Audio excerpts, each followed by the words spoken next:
রুমের বাইরে থেকে অরুণিকার ফুপিয়ে কান্না করার শব্দ পেয়ে দরজায় টোকা দিলেন আরবান তালুকদার। অরুণিকা কড়া নাড়ার শব্দ শুনে চোখ মুছে দরজা খুলে একপাশে সরে দাঁড়ালো। আরবান তালুকদার ভেতরে এসে অরুণিকার মাথায় হাত রেখে বললেন, কেউ কিছু বলেছে তোমাকে? অরুণিকা মাথা নেড়ে না বলতেই তার চোখ বেয়ে টপ করে অশ্রু গড়িয়ে পড়ল। আরবান তালুকদার ব্যস্ত কণ্ঠে বললেন, কি হয়েছে আমাকে বলো অরুণিকা, আমি তো তোমার বাবার মতোই, আমাকে বলো মা, কি হয়েছে? অরুণিকা তার টেবিলে রাখা ছবির ফ্রেমটি হাতে নিল। 3 ফ্রেমের ছবিযুক্ত ফ্রেমটির এক পাশের ছবিটি ছোটবেলায় তার বাবা মার সাথে তোলা, অন্য পাশেরটি তার জন্মদিনের দিন পুরো পরিবারের সাথে তোলা হয়েছিল, আর মাঝখানের ছবিটি তার জীবনের সবচেয়ে গুরুত্বপূর্ণ সেই 6 পুরুষের ছবি। অরুণিকা মাঝখানের ছবিটির দিকে তাকিয়ে বলল, আমি তো বাবাকে দেখিনি, কিন্তু বাবার পরিবর্তে আমি আরাফকে পেয়েছি, যাকে আমি চোখ বন্ধ করে বিশ্বাস করি। আমি মাকে দেখিনি, কিন্তু মায়ের পরিবর্তে তাহমিদকে পেয়েছি। সে সব সময় আমার খাওয়া পড়ার খেয়াল রাখে। আমি দাদা দাদিকে কাছে পাইনি, কিন্তু তাদের পরিবর্তেই মনকে পেয়েছি। সে সব সময় আমাকে আরাফ আর ইভানের বকুনি খাওয়া থেকে বাঁচায়। আমি বড় ভাইয়াদের দেখিনি, কিন্তু ইভানকে পেয়েছি, যে আমাকে ভাইয়ের মতো আগলে রেখেছে, আর দরকার হলে শাসনও করে, যাকে আমি খুব ভয় পাই কিন্তু তবুও অনেক বিশ্বাস করি। আমার মনের সব কথা ভাগ করার জন্য রকস্টারের মতো বন্ধু পেয়েছি, যে আমাকে কখনো কাঁদায়নি। আমি পাশে থাকার মতো একজন বিশ্বস্ত কাজিন হিসেবে আহনাফকে পেয়েছি, যে আমাকে হাসায়, আমার সাথে ঝগড়া করে, আবার সব ঠিক করে নেয়। ও আমাকে বুঝতে পারে, কিন্তু এতগুলো মানুষ যদি হঠাৎ নিজের কাছে মিথ্যে হয়ে যায়, তখন কি করা উচিত? যাদের আমি এত বিশ্বাস করি, যারা না থাকলে আমার কোনো অস্তিত্বই থাকতো না, তারা যদি আমার কাছে বেঈমান হয়ে যায়, তখন আমি কোথায় আশ্রয় নেব? কাকে বিশ্বাস করব? কার ভরসায় বেঁচে থাকব? অরুণিকা কাঁদতে কাঁদতে বিছানায় বসে পড়ল। আরবান তালুকদার অরুণিকার মাথায় হাত রেখে বললেন, তুমি হঠাৎ এমন কথা কেন বলছো? কে তোমার সাথে বেঈমানি করেছে? সবাই। ওরা আমাকে একদমই ভালোবাসে না। সম্পত্তির ভাগ নেওয়ার জন্য আমার যত্ন নিয়েছিল, আর ওরা আহনাফের সাথে এই জন্য আমাকে বিয়ে দিচ্ছে। তোমাকে কে বলেছে এসব? কাল একটা আঙ্কেল এসেছে, উনিই বলল।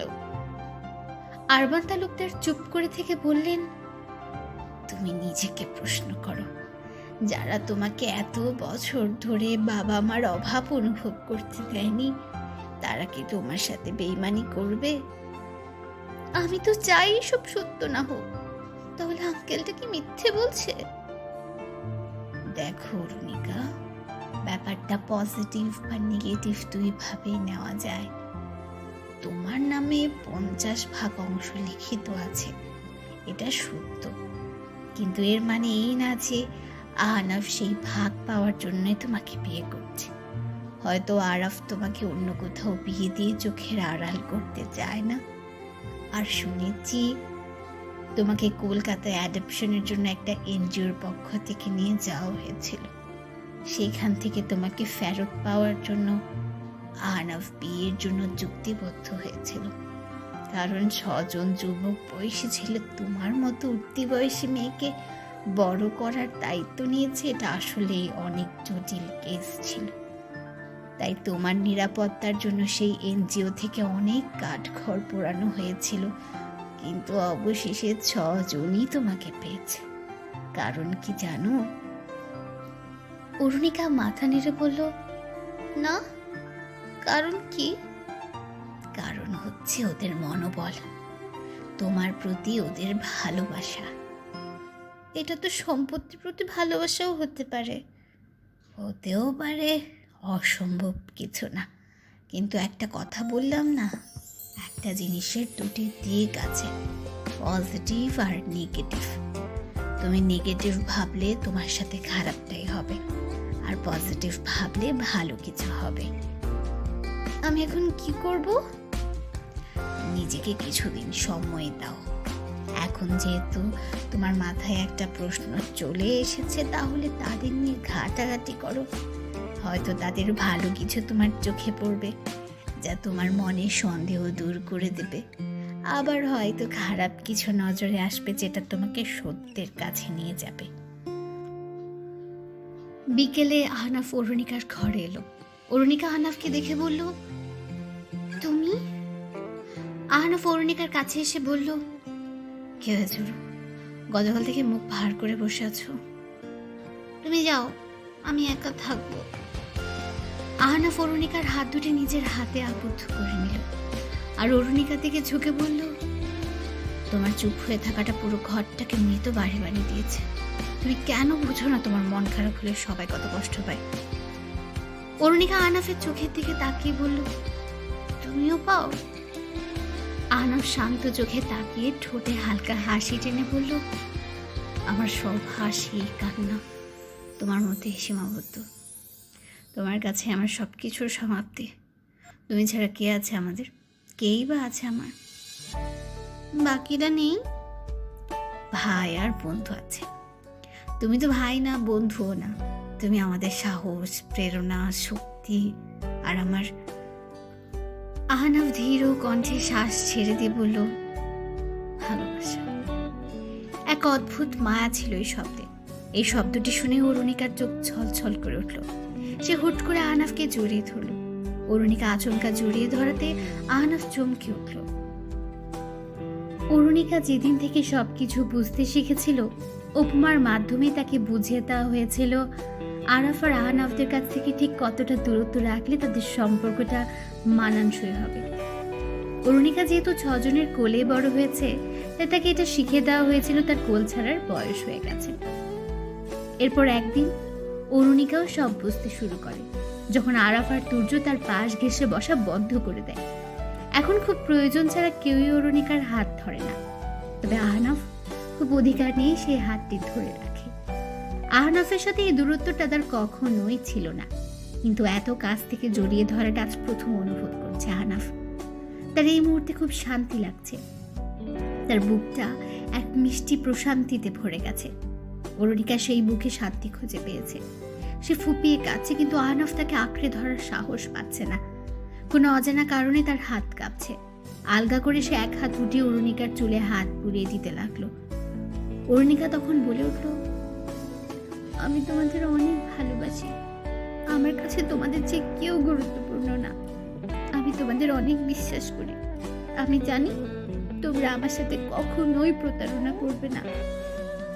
আহনাফ অরুণিকার চুল থেকে হাত সরিয়ে নিল। হঠাৎ তার মনে পড়ে গেল সে অরুণিকাকে ইমানের ব্যাপারে মিথ্যে কথা বলেছে।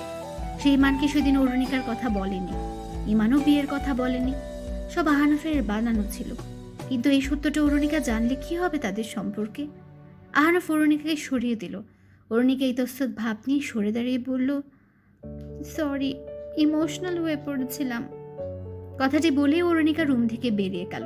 আর আহনাফ মনে মনে ভাবল, উরু, সব জানার আগে আমি ওকে নিজের করে নেব। একবার বিয়ে হয়ে গেলে ও আমাকে ছেড়ে কোথাও যেতে পারবে না।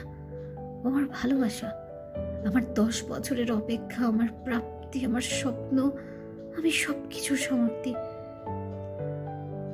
আমি এত উদার নই যে আমার ভালোবাসার মানুষকে অন্য কারো হাতে তুলে দেব। ওকে আমি নিজের মতো করে ভালোবাসবো।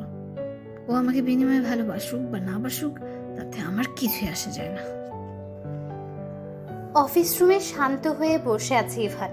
তার হাতে শাহিদ মির্জার ছবি। খুব সূক্ষ্মভাবে সে ছবিটির দিকে তাকিয়ে আছে। পুঙ্খানুপুঙ্খভাবে সে শাহিদ মির্জার সব তথ্য কয়েকবার করে পড়ছে।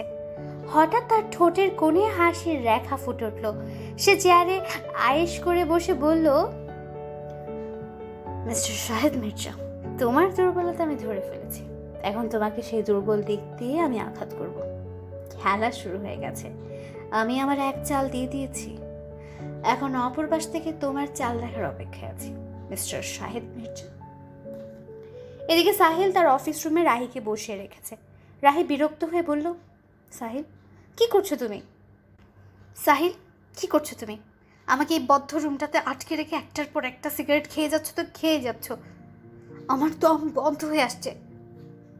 সাহিল চেয়ার ছেড়ে উঠে রাহিকে কাছে টেনে এনে বলল, তাহলে তুমি কেন বুঝতে পারছো না তোমাকে ছাড়া আমার দম বন্ধ হয়ে আসে? রাহি মুখ ফিরিয়ে নিয়ে বলল, আগে এই কাজ ছাড়ো, তারপর আমাকে পাওয়ার স্বপ্ন দেখো। এটা আমার ব্যবসা, এটা আমার স্বপ্ন, আর তুমি আমার ভালোবাসা, আমার দ্বিতীয় স্বপ্ন। আমি একটা ছেড়ে অন্যটা ধরতে পারবো না, আমার দুটোর প্রয়োজন। সারাদিন কেউ না কেউ তোমাকে হুমকি ধামকি দেবে। সাহিল, তোমার জন্য আমাদের সন্তানরা এমন পরিবেশে বড় হবে যেখানে কোনো নিরাপত্তা নেই। সাহিল রাহির হাত দুটি তার দুই চোখে ঠেকিয়ে বলল, বিশ্বাস করো, আমি তোমাদের কোনো ক্ষতি হতে দেব না। আমি তোমাকে ভালোবাসি রাহি, বিয়ে করব তোমাকে। প্লিজ রাজি হয়ে যাও। তুমি কি আমাকে ভালোবাসো না? রাহি সাহিলের হাত শক্ত করে ধরে বলল, ভালোবাসি সাহিল, ভালোবাসি, তাই তোমাকে পথ থেকে সরে আসতে বলছি।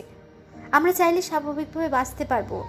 এই মিডিয়া, বডিগার্ড এসবের বাইরে একটা জীবন আছে, স্বাধীনতা আছে, যেখানে খুন হওয়ার ভয় নেই, যেখানে মৃত্যুর জন্য একমাত্র আল্লাহকে ভয় করার সুযোগ আছে, মানুষকে নয়। কিন্তু তোমার জীবনটা এমন হয়ে গেছে, তুমি মানুষকে ভয় পাচ্ছ, বডিগার্ডের উপর বডিগার্ড রাখছো, নিজেকে বাঁচানোর জন্য যা যা করার সব করছো, ভেবে চিনতে পা ফেলছো। অথচ আমি চাই পা ফেলার আগে শুধু একটাই জিনিস ভাববো, আজ আমি কতটুকু পথ শান্তিতে পাড়ি দেব সেটাই ভাববো।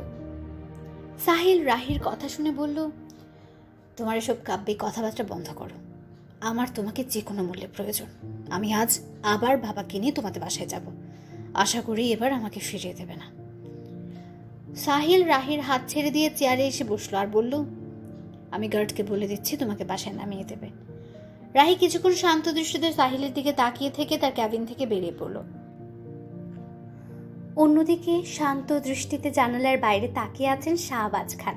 পেছন থেকে তার স্ত্রী বলে উঠলেন, ওরা বেঁচে আছে কিভাবে এটাই ভাবছো? আমিও এটাই ভাবছি। এও ভাবছি ওরা এতদিন কোথায় ছিল। শাহবাজ খান কোনো উত্তর দিলেন না, তিনি চুপ করে আছেন। তার স্ত্রী আবার বলে উঠলেন, তোমাকে দেখে মনে হচ্ছে ওরা বেঁচে আছে শুনে তুমি একটুও অবাক হওনি? শাহবাজ খান বললেন, এখানে অবাক হওয়ার মতো কিছুই হয়নি। ওরা বেঁচে আছে এটা অবাক হওয়ার বিষয় না। ওরা আমার কেউই না। অরুণিকা তো তোমার ভাগ্নি। হ্যাঁ, এটাই ভাবছি, ও আমার ভাগ্নি, আর ও এত বছর আমাদের কাছ থেকে দূরে ছিল। ওর বাবা মার পর আমরাই ওর আপনজন, কিন্তু ওকে বড় করেছে ওর বাবার বন্ধুর ছেলেরা। এমনটা হওয়া উচিত ছিল না। আরাফ আর আহনাফ তোর চাচাতো ভাই, ওরা কি মেয়েটার কম যত্ন করেছে? যাই হোক, বড় তো হয়ে গেছে। শুনেছি আহনাফের সাথে বিয়ে ঠিক হয়েছে।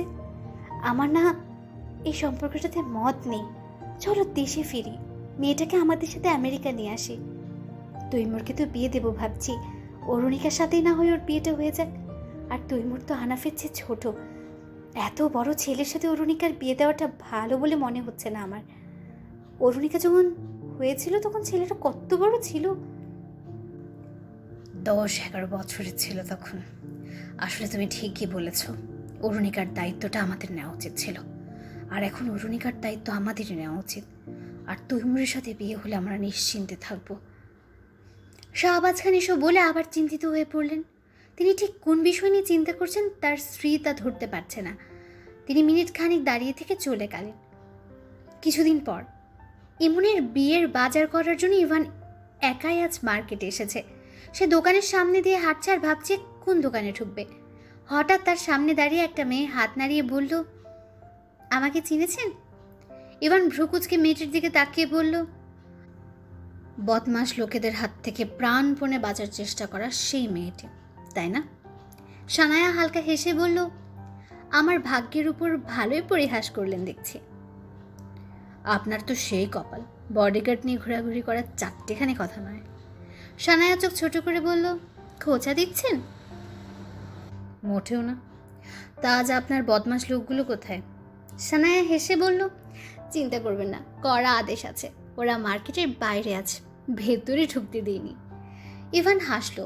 হঠাৎ কী ভেবে বলল, আপনি কি আমার একটা সাহায্য করবেন? আসলে অরুণিকার জন্য একটা শাড়ি কিনতে এসেছি। একটা পছন্দ করে দেবেন? আমার আসলে শাড়ির ব্যাপারে কোনো আইডিয়া নেই। অবশ্যই করে দেব। তা আপনি কি শুধু শাড়ি কিনতে এসেছেন? না, ইমনের বিয়ের জন্য কিছু কেনাকাটা করব। তো বর কোথায়? নিজে পড়ার জন্য কিনতে এসেছি। বর আলাদাভাবে বাজার করবে। আর আপনি? ও, আমিও কিন্তু বিয়ের বাজার করতে এসেছি, আপনার মতোই। ইভান ভ্রুকুচকে বলল, কার বিয়ে? ভাইয়ের বিয়ে, আমার বেস্ট ফ্রেন্ড রাহির সাথে। আসবেন কিন্তু বিয়েতে। ইভান রহস্যময় হাসি দিল। সানায়া ভ্রুকুচকে বলল, এভাবে মুখ বাঁকিয়ে হাসলেন কেন? ইভান হেসে বলল, ভাবছি দুইজনেরই ভাইয়ের বিয়ে, কি মিল আমাদের। সানায়া ইভানের কথায় অন্যদিকে তাকালো আর আনমনে হাসতে লাগলো। ইভান সানায়ার হাবভাব দেখে বলল, কোথায় হারিয়ে গেলেন? না, সত্যি বলেছেন, আমাদের খুব মিল। এদিকে প্রায় 2 ঘন্টা ধরে একটার পর একটা দোকানে যাচ্ছে সানায়া, আর তার পিছে পিছে যাচ্ছে ইভান।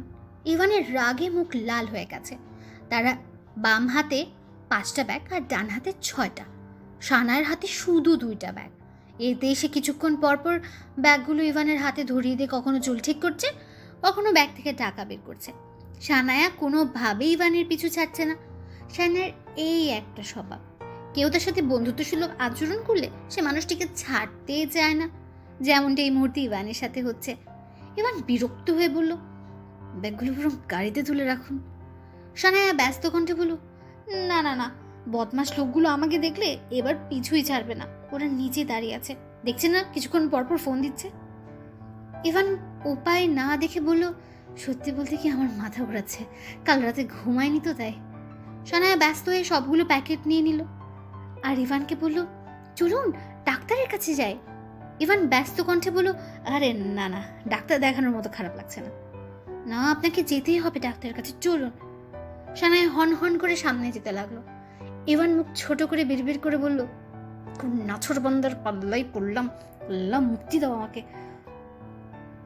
সানায়া ইভানকে ডাক্তারের কাছে নিয়েই গেল। যদিও ইভান আরাফের চেম্বারে এসেছে, সানায়া আরাফের নাম ফলক দেখে বলল, আরাফ তো স্কিনের ডাক্তার, আপনার তো মাথা ঘোরাচ্ছে। ওই একই কথা, অ্যালার্জির কারণে মাথা ঘোরাচ্ছিল। অ্যালার্জির কারণে মাথা ঘোরায় নাকি?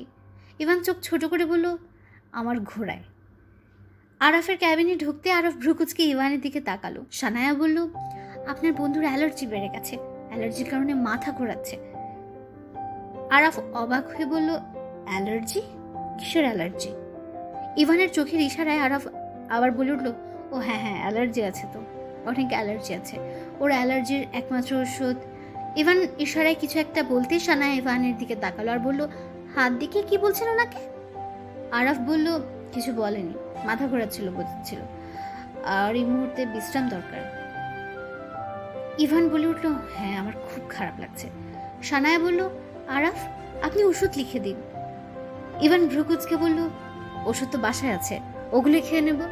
সানায়া মাথা নিয়ে ইভানকে ধরতে যাবে, ইভান বলল, আমি ঠিক আছে, আপনি বাইরে যান। সানায়া বের হতে ইভান বলল, এই মেয়ে আস্ত একটা যোগ, আমার মাথার সব রক্ত খেয়ে নিয়েছে, পুরো মার্কেট শুধু বক বক করে গেছে, আর আমার হাতে বস্তা ধরিয়ে দিয়েছে। আরাফ বলল, কিসের বস্তা? ইভান বলল, বিয়ের বাজার। আরাফ জিজ্ঞেস করলো, ইমনের? জি না, গেলাম তো সেই উপলক্ষে, কিন্তু এই মেয়ে আমাকে দিয়ে নিজের সব জামা কাপড় পছন্দ করেছে, পুরো মার্কেট তুলে নিয়ে এসেছে গাড়িতে। ইচ্ছে তো করছিল সবগুলো ব্যাগ দিয়ে মেয়েটাকে চেপে ধরে মেরে ফেলে। আরাফ বলল, আচ্ছা এখন পানি খাজা। আরাফ পানি এগিয়ে দিতে ইভান গট গট করে পানি খেয়ে বলল, আচ্ছা আমি বাসা যাচ্ছি, কাল থেকে সব মার্কেট তোলা করিস, আমি আর ওই মার্কেটের মুখ দেখতে চাই না। এদিকে চেম্বার থেকে বের হতে রাহির মুখোমুখি হয়ে গেল আরাফ। রাহি আরাফকে দেখে সৌজন্যমূলক হাসি দিয়ে বলল, কেমন আছেন? আরাফ বলল, জি ভালো। কোথায় যাচ্ছেন? বাসায়। ও আচ্ছা, সময় হবে আপনার? কেমন সময়? আমার একটু স্কিনের সমস্যা হচ্ছে। রাহি তার হাত দেখিয়ে বলল, দেখুন কেমন যেন দাগ হয়ে যাচ্ছে। আরাফ ভালোভাবে দেখে বলল, এটা ফাঙ্গাল ইনফেকশন, আমি আপনাকে একটা ক্রিম লিখে দিচ্ছি, এটা ওই জায়গায় লাগালে ঠিক হয়ে যাবে। আরফ ব্যাগ থেকে লেখার জন্য কাগজ বের করতে যাবে, তখনই রাহি বলল, পাশে একটা রেস্টুরেন্ট আছে, চাইলে ওখানে গিয়েও বসতে পারে। আরফ কিছুক্ষণ ভেবে বলল, আচ্ছা চলুন। এদিকে রাহি আর আরাফ রেস্টুরেন্টে ঢুকতেই সাহিল গাড়ির কাজ তুলে ড্রাইভারকে বলল, বাসায় চলো। আর সে মনে মনে ভাবছে, রাহি কি সত্যি আমার কাজের জন্য আমাকে বিয়ে করতে চায় না, নাকি ওর না চাওয়ার কারণ আরাফ চৌধুরী? যদি এর কারণ আরাফ চৌধুরী হয় তাহলে মিস্টার চৌধুরীর কপালে তো দুঃখ আছে।